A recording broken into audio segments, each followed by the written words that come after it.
اللہ کے گھر کو، عبادت گاہ کو خوبصورت بنانا، عبادت گاہ میں نمازیوں کے آرام کے لیے تمام چیزوں کا انتظام کرنا اور تمام چیزوں کو مہیا کرنا، بہترین پنکھے، اے سی یا کارپیٹ کو بچھایا جانا یا بہترین بیت الخلاؤں کا مرمت کر کے انتظام کرنا، یہ کوئی بری بات نہیں، لیکن بات یہ ہے کہ جو لوگ ان کو استعمال کریں گے اور جن لوگوں نے اس کے اوپر اپنا وقت صرف کیا ہے ان کا نظریہ کیا ہے، پہلی بات ان کی نیت کیا ہے۔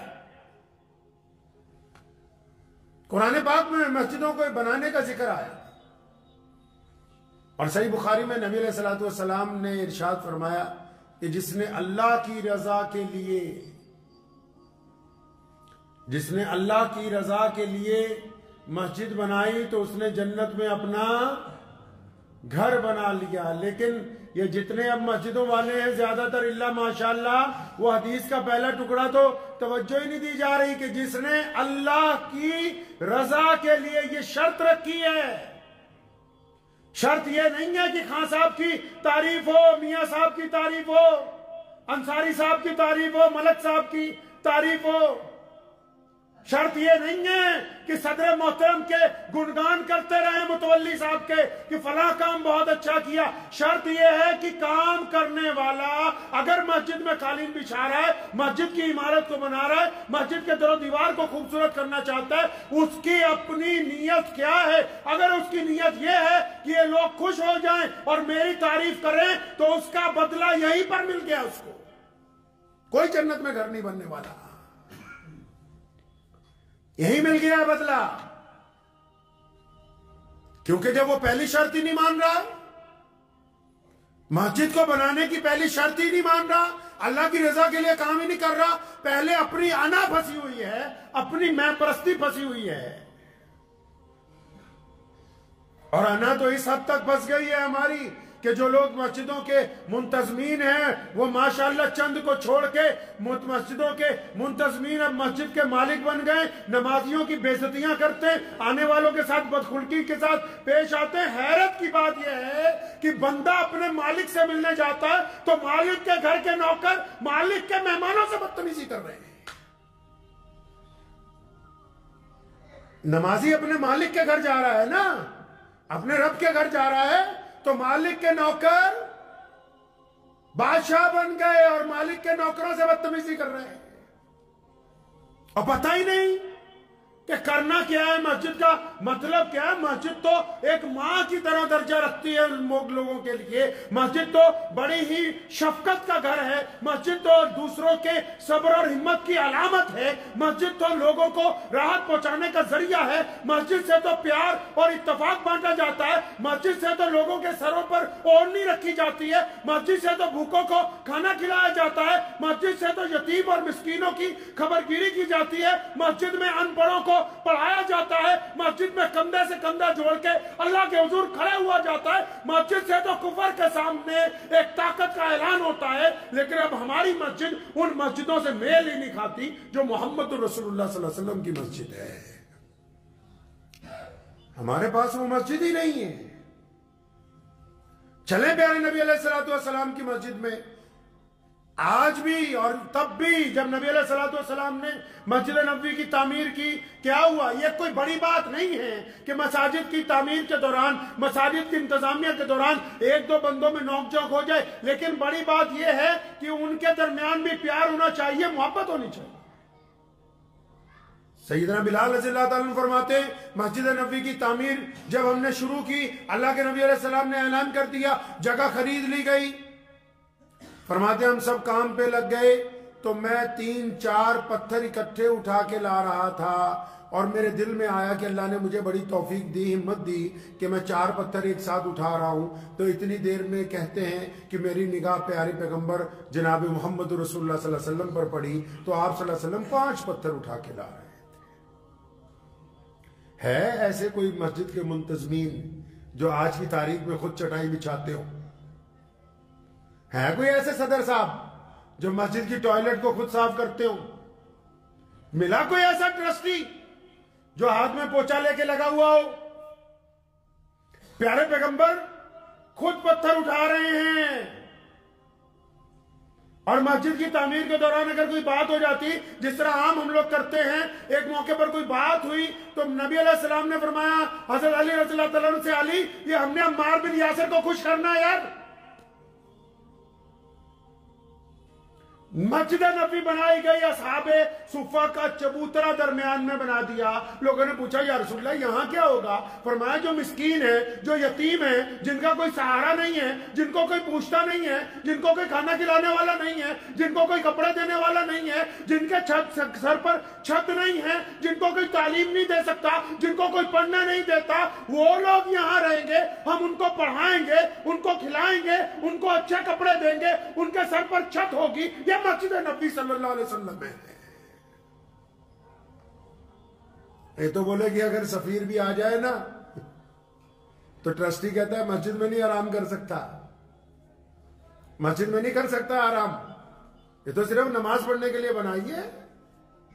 محمد رسول اللہ صلی اللہ علیہ وسلم نے قرآن پاک میں خود سورہ توبہ میں بار بار اس کا ذکر کیا کہ یہ جو نمازیں ہیں، یہ جو رکوع ہیں، یہ جو سجدے ہیں، یہ اتفاق کے لیے مسجد میں قائم کیے گئے تاکہ تم ایک دوسرے کے کندھے سے کندھا ملا کے اپنے رب کے حضور جھکو۔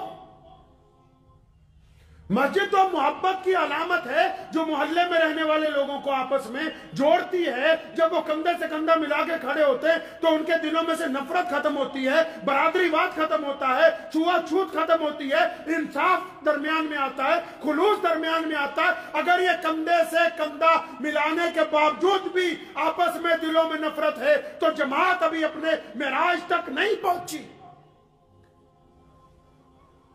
رمضان کی تیاری کرنی ہے، ٹھیک ہے مسجد میں رنگ روگن ہونا چاہیے، ٹھیک ہے مسجد میں نئے قالین بچھنے چاہیے، اچھی بات ہے کہ مسجد میں اے سی لگے ہونے چاہیے، لیکن جو لوگ رمضان کی تیاری جو مسجد والے کر رہے ہیں، جن کو ہم نے اپنا ٹھیکیدار بنا لیا، جن کو کہہ دیا کہ ہاں اچھے بھی ہیں، سارے ہی برے نہیں ہو سکتے، ہاں تم بہتر ہو ہم سے، تم اللہ کے گھر کی خدمت کرو، ہم تمہارے ساتھ کھڑے ہیں، کیا یہ خدمت کرنے والوں کو مسجد کی تیاری کے دوران رمضان میں وہ لسٹ یاد ہی نہیں جس میں یہ طے ہو سکے کہ محلے میں نوکری پیشہ لوگ کتنے ہیں جن کی تنخواہ 10-15 ہزار ہے، جو عید کی خوشی نہیں منا سکتے؟ کیا مسجد کے صدر کی، ٹرسٹی کی یہ ذمہ داری نہیں تھی کہ وہ رمضان سے پہلے ایسے لوگوں کی نشاندہی کر لیتا کہ جن کی رمضان کے اندر چھپتے ہم مدد کرتے؟ لیکن اب جو ہے ساری توجہ رنگ روگن کے اوپر ہے، غریب لوگوں کے اوپر ہماری توجہ نہیں ہے۔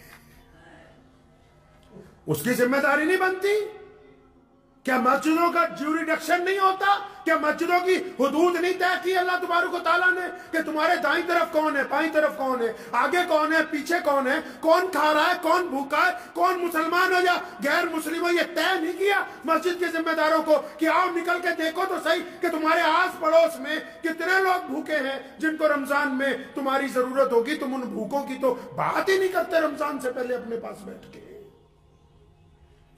کیسے بھول جاتے ہو رمضان کی تیاری میں کہ ان لوگوں کی فہرست بھی بنانی ہے کہ جو لوگ تعلیم حاصل کر رہے ہیں لیکن ان کے پاس پیسہ نہیں ہے، وہ تعلیم نہ حاصل کر کے کہیں چائے کے برتن دھو رہے ہیں۔ کیسے بھول گئے ان بچوں کو جو تمہاری مسجد کے محلے میں رہنے والے ہیں، جن کے گھر میں کھانا نہیں ہے، جو تمہاری افطاری کی خالی پلیٹوں کو چن کے وہ سامان گھر کو لے جاتے ہیں؟ تو تمہاری غیرت کہاں مر گئی؟ کس نے تمہیں ان مسجدوں کا ذمہ دار بنایا جو اپنے آس پاس رہنے والے یتیموں کی خبر گیری نہیں رکھ سکتے ہو؟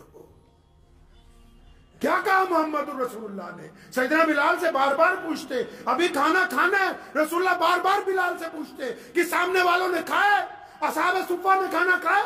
دائیں طرف والوں نے کھانا کھایا؟ جو قیدی بند ہے انہوں نے کھانا کھایا؟ محمد رسول اللہ نے بار بار ان کو سمجھایا کہ مسجد میں بیٹھ کے کرنا کیا ہے، اس مسجد کی بات ہی نہیں کرتے جو محمد رسول اللہ کی مسجد۔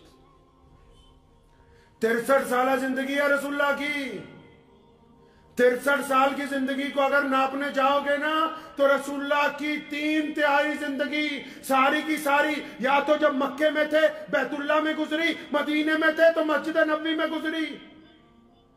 سارے فیصلے، ساری حکمتیں، ساری محبتیں، سارے اعلان، سارے گورنروں کی تقرریاں، غریبوں مسکینوں کی خبر گیری، سب کچھ اگر کہیں ہوا ہے تو مسجد نبوی میں بیٹھ کر کیا ہے۔ وہ مسجد کہاں گئی؟ کہ مسجد والوں نے سال کا حساب لگانے کے لیے بیٹھ گئے کہ اچھا سال میں کتنے پیسے آئے کتنے گئے. یہ حساب کس نے لگانا تھا کہ سال میں ہم کتنے بچوں کو پڑھا سکے, کتنے بچوں کی ہم نے ٹیوشن کی فیس دی تھی, کتنے بچے ہیں جن کو اسکول میں ہم لوگ وردیاں دیتے رہے, کتنے بچے ہیں جن کو ہم نے MBA IPS IAS کی ڈگری کرنے کے لیے ہم نے خرچ اٹھایا, کتنے بچے ہیں جن کی ماؤں کی پیچھے سے ہم خبر گیری کرتے رہے. اور کتنے ایسے لوگ ہیں سارا سال مسجد نے جن کی یتیمی کو چھپا کر ان کا ساتھ دیا, کوئی حساب ہی نہیں تمہارے پاس, کیونکہ توجہ ہے ہی نہیں اس طرف جو محمد رسول اللہ صلی اللہ علیہ وسلم نے مسجد بنا کے دی ہے. ہم تو اس بات پر دستے گریبان ہیں کہ جلدی تراویحاں کہاں ہو جائیں, اور بعض لوگ تو اس حد تک گر گئے نیچے کہ ہمارے گھر میں ہی تراویح کروا دو, ہماری چھت پہ ہی کرا دو, 3 دن کی تراویح کرا دو. کس جگہ لکھا ہے اسلام میں کہ قرآن کی سودے بازیاں کرتے رہو؟ کوئی غیر مسلم قرآن کو کچھ کہہ دے وہ بیلا کھڑا ہے اور خود قرآن پاک کی بے حرمتی کرتے رہو, کوئی پوچھنے والا نہیں, کوئی کچھ کہنے والا نہیں کہ میاں صاحب اپنے گھر کی چھت پر قرآن کروائیں گے, تمہارے باپ کی جاگیر ہے قرآن, یہ یتیم ہو گیا. جو لوگ اللہ کے قرآن سے کھلواڑ کرنا چاہتے 3 دن میں 2 دن میں 7 دن میں 10 دن میں 12 دن میں, وہ تم نے جانا کہاں ہے؟ محمد رسول اللہ نے سارے رمضان قرآن سنا اور سنایا ہے. یہ دستور کہاں سے طے کر دیا نیا مساجد کے اندر؟ اس اسلام کی بات کیوں نہیں کرتے جو محمد رسول اللہ نے عطا فرمایا ہے؟ جس اسلام کی مسجدوں کے دروازے لوگوں کے لیے, ارے غیر مسلموں نے آ کے سوال کیا مسجد نبوی میں, مسلمانوں نے نہیں.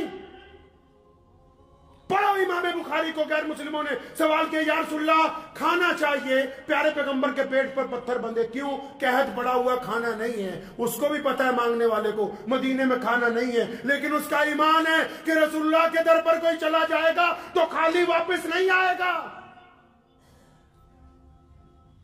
تم سائل تمہارے دروازے پہ آتا ہے اکڑ جاتے ہو. محمد رسول اللہ کے دروازے پہ سائل آیا, رسول اللہ کے پتھر بندھے ہوئے ہیں, پھر بھی اپنے صحابہ کے جھرمٹ کو کہا کون ہے جو اس کو کھانا کھلائے, میں جنت میں اعلیٰ کھانے کا وعدہ کرتا ہوں. فوراً کھانا لا کے پیش کیا گیا. غیر مسلم آتا ہے یا رسول اللہ کپڑے چاہیے, میرے پاس لباس پورا نہیں ہے, کیونکہ اس کا بھی ایمان ہے کہ رسول اللہ کے دروازے پر جاؤں گا تو ننگوں کو کپڑا دیا جائے گا. محمد رسول اللہ ان کو کپڑے دیتے. ایک غیر مسلم آ کے سوال کرتا ہے یا رسول اللہ مجھے سواری چاہیے, میں مسافر ہوں, میرے پاس سواری نہیں ہے. نبی علیہ السلام اس کو سواری دیتے ہیں. اور یہ جو مسجد ہم نے بنائی اس میں تو کسی کو ایک لمحہ فالتو پنکھا چلانے کی اجازت نہیں ہے. کیا وہ اس مسجد سے میل کھا رہی جو محمد رسول اللہ نے عطا کی ہے؟ ہوتے کون ہوا کرنے والے نمازیوں کے ساتھ؟ یہ اختیار دیا کس نے کہ سائل کے ساتھ مسجد کا متولی, مسجد کا ٹرسٹی, مسجد کا صدر کسی مانگنے والے سے بدتمیزی کر جائے؟ یہ اختیار تمہیں دیا کس نے؟ اللہ کے گھر کے خادم ہو تو پھر خادموں والا رویہ ہونا چاہیے, اللہ کے گھر کے نوکر ہو تو پھر نوکروں والی تمیز ہونی چاہیے. یہ روش آئی کہاں سے؟ کہا کس نے کہ اس طریقے کے ساتھ تم انسانوں سے وطیرہ کرو؟ جی رمضان آ رہا ہے, رمضان آ رہا ہے, رمضان آ رہا ہے, وہ ٹھیک ہے رمضان آ رہا ہے, کچھ اپنی توبہ بھی تو کر لو کہ آج کے بعد میں کڑوا نہیں بولوں گا, آج کے بعد میں بدتمیزی نہیں کروں گا, آج کے بعد آنے والوں سے گندی نگاہ سے نہیں دیکھوں گا, آج کے بعد کسی بیٹی کے اوپر گندی نگاہ نہیں ڈالوں گا, آج کے بعد کسی کو دھکا نہیں ماروں گا, آج کے بعد کسی کا دل نہیں توڑوں گا. کون سی تیاری ہے رمضان کی؟ اگر رنگ روگن کا نام تیاری ہے تو رنگ روگن پوری دنیا کے لوگ کر رہے ہیں. پوری دنیا کے لوگوں نے بڑی بڑی عمارتیں بنا لی, لیکن بیت اللہ کے مقابلے کی عمارت آج تک کوئی تعمیر نہیں کر سکا. کیوں؟ کیونکہ جب بندہ اللہ کے گھر میں جاتا ہے نا تو اس کا دل, اس کی روح خدا کے گھر کو دیکھ کے پشمندہ ہو جاتی ہے, آنسو جاری ہو جاتے ہیں, اپنے رب سے معافی مانگتا ہے.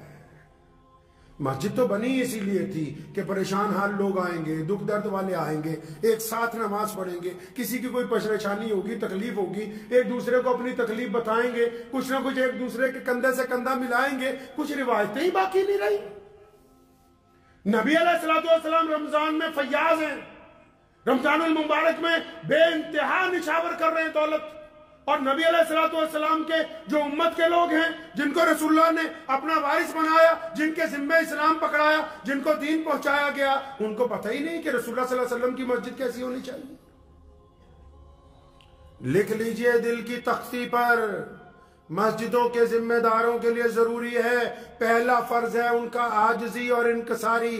اگر وہ فرعون کی طرح بولتے ہیں تو پھر وہ اللہ اور اس کے رسول کے گھر کے خادم نہیں ہیں، وہ قابض ہیں اس جگہ پر، ان کو کوئی اختیار نہیں ہے کہ وہ مسلمانوں کے سامنے کھڑے ہوں اگر ان کا لہجہ فرعون کی طرح ہے۔ پہلی شرط ہے رسول اللہ کی مسجد کی خادم کی، پہلی شرط یہ ہے کہ وہ عاجزی والا ہو، انکساری والا ہو، صبر والا ہو، حکمت والا ہو، سننے والا ہو، جواب دینے والا نہیں ہو۔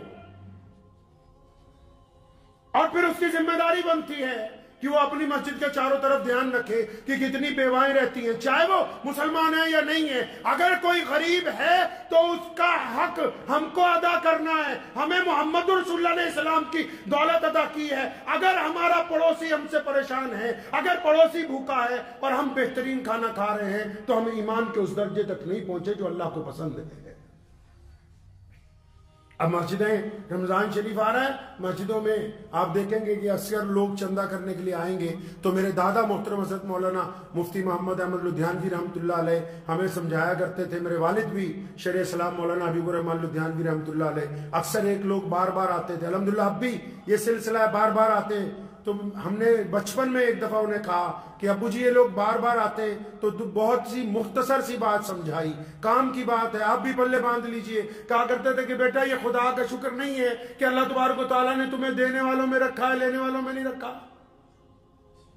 اللہ کا شکر نہیں ہے، ہر بندہ اپنی جگہ بیٹھ کے سوچ لے، چاہے وہ چھوٹا کام کرتا ہے یا بڑا کام کرتا ہے، آپ کو اللہ نے دینے والوں میں رکھا ہے، لینے والوں میں۔ ہماری ماں امی عائشہ رضی اللہ تعالیٰ عنہ کو پیارے پیغمبر جناب محمد صلی اللہ علیہ وسلم نے فرمایا، عائشہ اگر میں گھر پہ نہ رہوں اور کوئی آ جائے، کوئی سوال کرے، ایسا نہ ہو کہ وہ خالی آ جائے، خالی نہیں لوٹانا ہے۔ ہم لوگوں کا پہلا سوال یہ ہوتا ہے، او ہٹا کٹا ہے تو۔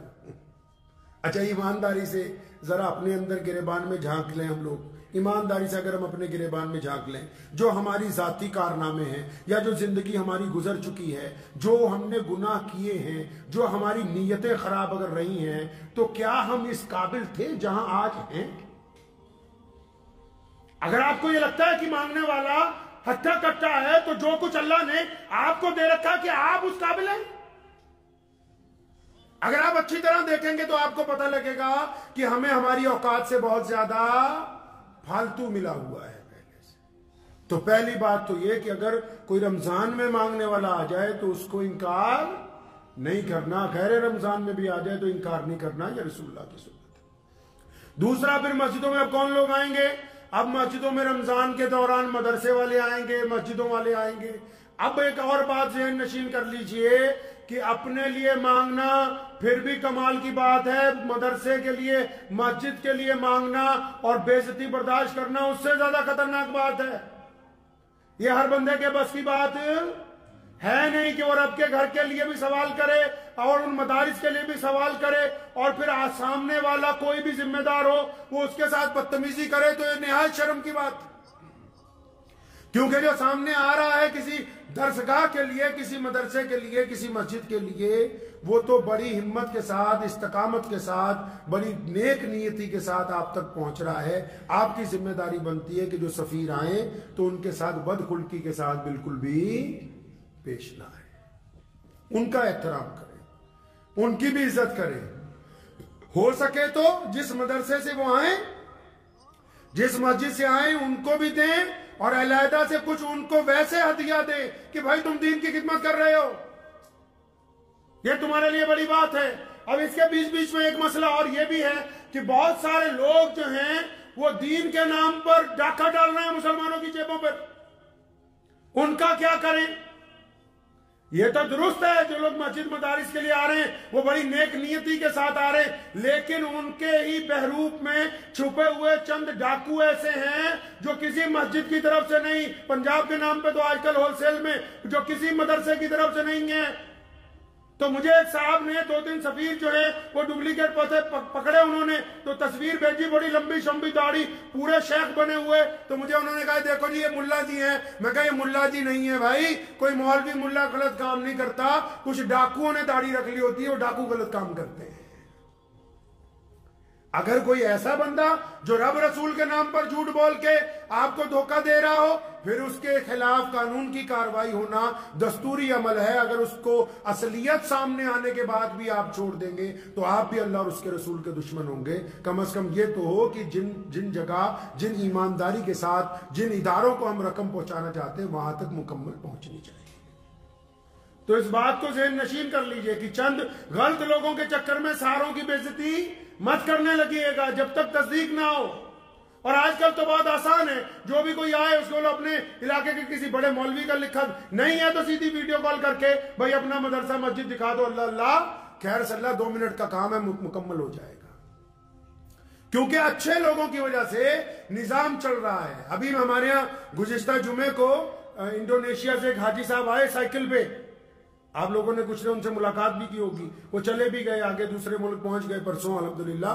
تو وہ جب آئے تو بہت سارے لوگوں نے کوشش کی کہ ہم نے بھی کہ بھائی کچھ ہدیہ لے لیں. تو جتنے لوگوں نے بھی مسافہ کیا، کچھ دینے کی کوشش کی، تو صاف انہوں نے انکار کر دیا ایک چھوٹا پیسہ بھی. ورنہ کئی ایسے بھی گزرے 50 لوگوں کو لے کے چینلوں پر کروڑوں روپیہ کماتے رہے اور لوگوں کو دھکے مارتے رہے، بدتمیزیاں کرتے رہے، 24 گھنٹے ویڈیوگرافیاں کرتے رہے، حرمین شریفین کی جا کے بھی عزت کو اسی طرح کیا. لیکن جب کوئی مخلص بندہ آتا ہے اس کی چال ڈھال ہی الگ ہوتی ہے. کوئی سوشل اکاؤنٹ نہیں، کب سے گھر سے چلا ہوا ہے، پہنچ گیا بیت اللہ کے قریب جا رہا ہے. تو اچھے لوگوں کی وجہ سے ہی تو نظام چل رہا ہے نا، اچھے لوگوں کی وجہ سے ہی درستگی ہو رہی ہے. تو ہمیشہ اگر جو اچھے لوگ ملیں تو ان کی حوصلہ افزائی کرنی نہایت ہی ضروری ہے. تو اس مرتبہ رمضان المبارک کی آمد سے قبل اس بات کو طے کر لیجئے کہ ہماری مسجد میں مسجد کے آرام جو ہیں، مسجد کی جو آرائش ہے، اس کے ساتھ ساتھ مسجد کے آس پاس رہنے والے ضرورت مندوں کی بھی فہرست بنے گی. آس پاس جو تعلیم چھوڑ چکے ہیں بچے ان کی بھی فہرست بنے گی. اور صرف غریب وہی نہیں ہے جو ہاتھ پھیلا کے مانگ رہا ہے. اور مسلمانوں آنکھیں کھولو، محمد رسول اللہ کے دین کو دیکھو، ابو بکر صدیق کے وطیرے کو دیکھو، عمر فاروق کے طریقے کو دیکھو، عثمان ذی النورین کی چال دیکھو، مولا علی رضی اللہ عنہ کے کارنامے دیکھو کہ راتوں کو چھپ چھپ کے ان مسلمانوں کے گھر کے باہر بھی سامان رکھ کے آتے تھے جو مزدوریاں کرتے تھے. پتا ہے کہ ان کا کام چلتا ہے، لیکن یہ یقین تھا کہ اتنے پیسے نہیں ہیں کہ یہ اچھے کپڑے خریدیں، اتنے پیسے نہیں ہیں کہ یہ بہتر کھا سکیں. تو ان کی خبر گیری کون کرے گا؟ جو لوگ ہاتھ نہیں پھیلاتے ان کی خبر گیری کون کرے گا؟ تم تو جانتے ہو کہ تمہارا کون سا دوست مستحق ہے. آپ کو تو پتا ہے کہ آپ کے کس بھائی کی ضرورت کیسی ہے. آپ کو تو پتا ہے کہ محلے میں کون محتاج ہے جو کبھی اپنی غیرت کی وجہ سے سوال نہیں کرتا. اگر آپ کو بھی نہیں پتا تو پھر کس کو پتا ہے بھائی؟ کس کو پتا ہے پھر؟ کون خبر گیری کرے گا یہ دنیا والوں کی؟ محمد رسول اللہ نے آپ کو اسی لیے یہ دین عطا فرمایا کہ جو ایک اللہ اور اس کے رسول کے پیروی کریں گے وہ دوسروں کا ساتھ دیں گے. جن کی غیرت مر جائے، جن کا بالکل ہی غیرت مر جائے، جن کو آس پاس رہنے والوں کی بھی خبر نہ ہو، پھر ان کے لیے رب رسول کی طرف سے کوئی نعمتیں آنے والی نہیں ہیں. آج صبح اخبار پڑھا، ویسے تو آپ سارے لوگ ماشاءاللہ سوشل میڈیا کے ماہر ہیں، ایک دوسرے کے خلاف ڈپلیکیٹ فتوے، ایک دوسرے کے خلاف جو الٹی سیدھی باتیں جتنی ہیں روزانہ. جو کوئی بندہ نیا واٹس ایپ چلاتا ہے وہ تو سارا کچھ ایسے بھیجتا ہے پوری دنیا کو جیسے آج ہی اس کو پتہ لگا اسلام ہے کیا. کل شام فلسطین کے جو مہاجر مسلمان ہیں گزشتہ 3-4 مہینوں سے جو لگاتار یہودیوں کے ظلم و ستم کی وجہ سے ایک طرف لگے ہوئے ہیں، ان کے اس کیمپ پر جہاں پر بچے رہ رہے ہیں، عورتیں رہ رہی، بوڑھے زخمی رہ رہے ہیں، وہاں پر بھی یہودیوں نے کل بم گرائے. اور ایک وقت میں ان لوگوں پر کل بمبارمنٹ کی گئی جو کھانا لینے کے لیے بارڈر کے اوپر رکے ہوئے تھے. 140 افراد کو شہید کر دیا گیا. اور تم ابھی اس چکر میں لگے ہوئے ہو کہ سنگ مرمر کون سا لگوانا ہے، قالین کون سے بچھانے، پتھر کون سا خریدا جائے گا. دل پہ ہاتھ رکھ کے بتاؤ کتنے مسلمانوں نے فلسطین کے مسلمانوں کو 1-1 روپیہ بھیجا ہے؟ بھیجا ہے کسی نے؟ میں شروع میں بھی کہا تھا کہ کم از کم ضمیر زندہ ہونا چاہیے. آپ سے بہتر تو بھارت سرکار کا وہ نمائندہ ہے جس نے کل وہاں سیوکت راشٹر میں کھڑے ہو کے یہ کہا کہ وہاں پر فلسطین کے جو لوگ ہیں ان کو ایک راستہ دو تاکہ ان تک ہم لوگ کھانا پہنچا سکیں.